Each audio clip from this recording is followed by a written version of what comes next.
Hey, what's up mga idol? Welcome to my YouTube channel, Idol Dwenix Vlog. Kung napansin niyo mga idol, andito tayo sa Suhar, sa Super Mall.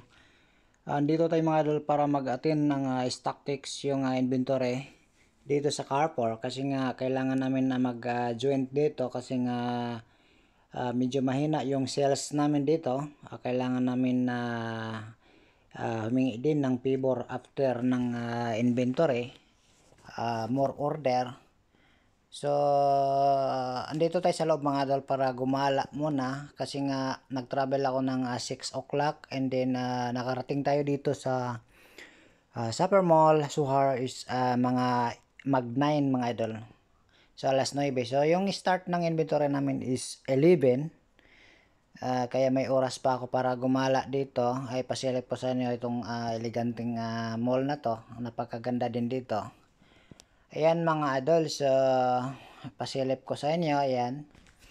And then mga idol, dito banda is lumabas ako kasi nga kailangan kong umidlip. May time pa tayo mga idol kasi 11 mag-10.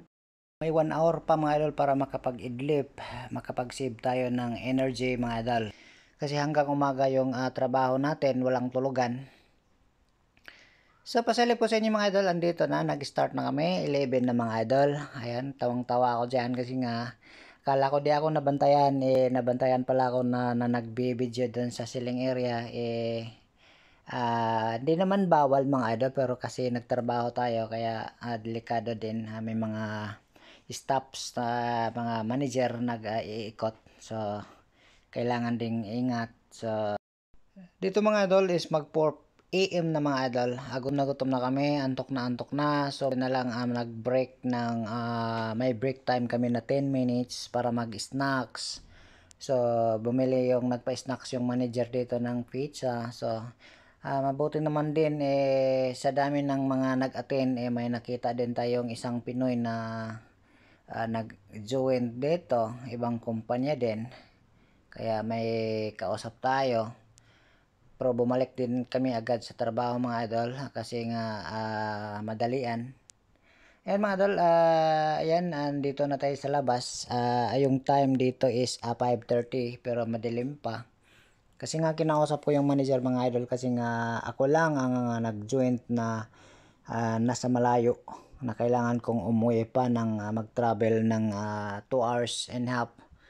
So mahirap yun kasi nga antok na antok tayo, wala tayong tulog mga idol. Abutin na lang pinayagan tayo para makauwi. So lahat ng nag-attend doon mga idol is taga Suhar lang. So ayan, papunta tayo doon sa sasakyan.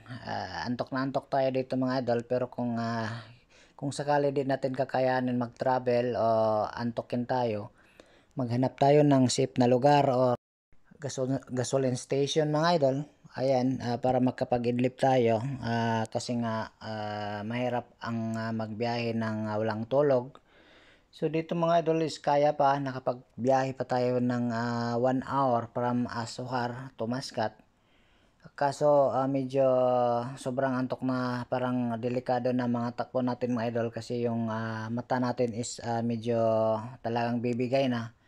Kaya naghanap na ako ng gasoline station mga para makapag-idlip tayo ng kahit 20 minutes or 30 minutes.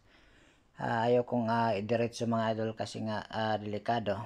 So, buti na lang mga idol, ayan, malapit na tayo.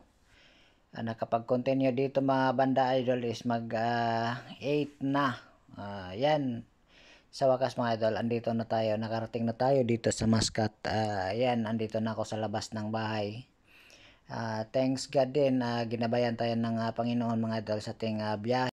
Malaking bagay din mga idol na nakapag-idlip tayo ng 20 minutes para naman safe yung biyahe natin. Ayan, so yun lang journey ko mga idol, share ko sa inyo. Thank you for watching mga idol. Bye bye, God bless mga idol. See you next video. Bye bye, bye boss.